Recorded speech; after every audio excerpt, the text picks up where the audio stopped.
Bismillah, Ana pernah dengar dari teman Ana kalau tidur habis subuh tuh katanya di rezeki dipatok ayam. Nah, bagaimana Islam menanggapi hal ini? Jadi berkaitan dengan tidur setelah subuh, kami tidak mengetahui adanya dalil tegas yang melarang untuk melakukan praktek itu. Kalau larangan tidur, waktu yang dilarang untuk tidur yang disebutkan dalam dalil tegas adalah tidur setelah maghrib.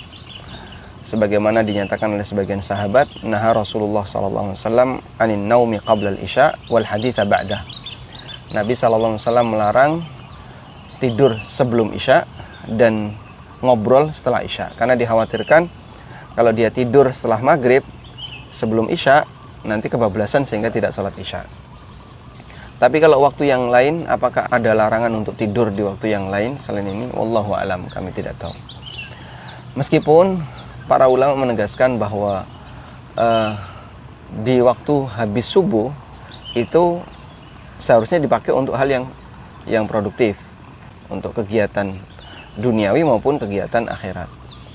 Misalnya dengan berzikir, baca Quran, belajar, dan seterusnya. Atau orang yang mau beraktivitas bisnis, dagang, silahkan dia lakukan habis subuh. Sebab ada hadis Nabi SAW di mana beliau mendoakan keberkahan untuk umatnya di waktu pagi. Allahumma barik li ummati fi bukuriha. Ya Allah, berkailah umatku di waktu paginya.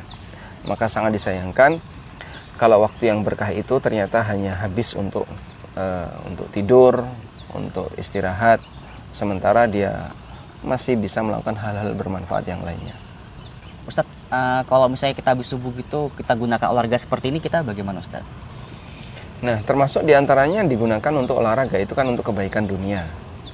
Namun mungkin kita sarankan ya, kadang ada sebagian orang kalau duduk saja itu dia ngantuk. Maka dengan bergerak, dengan olahraga, dengan jalan-jalan, dia bisa tidak ngantuk.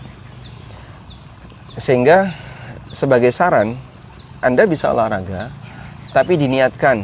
Misalnya satu, di samping untuk kesehatan ya, diniatkan untuk kesehatan, sehingga dengan harapan ketika dia sehat, dia bisa langgeng dalam beribadah. Yang kedua, dia niatkan dalam rangka untuk zikir. Sehingga maksud dia olahraga itu biar saya nggak ngantuk, nggak merem ketika saya zikir. Kalau saya zikir sambil duduk, saya merem, saya tidur, saya ngantuk. Maka saya olahraga biar nanti ketika saya bergerak ini saya bisa menyelesaikan zikir pagi.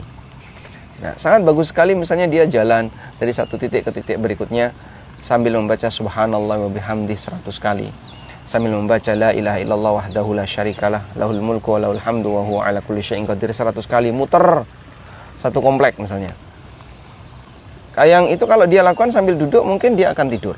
Tapi karena sambil bergerak, dia tidak tidur dan bisa menyelesaikan zikir paginya. Itu sangat bagus dan ini satu peluang yang baik yang bisa dilakukan oleh seorang muslim agar olahraganya itu lebih bermakna. Nah, Ustadz.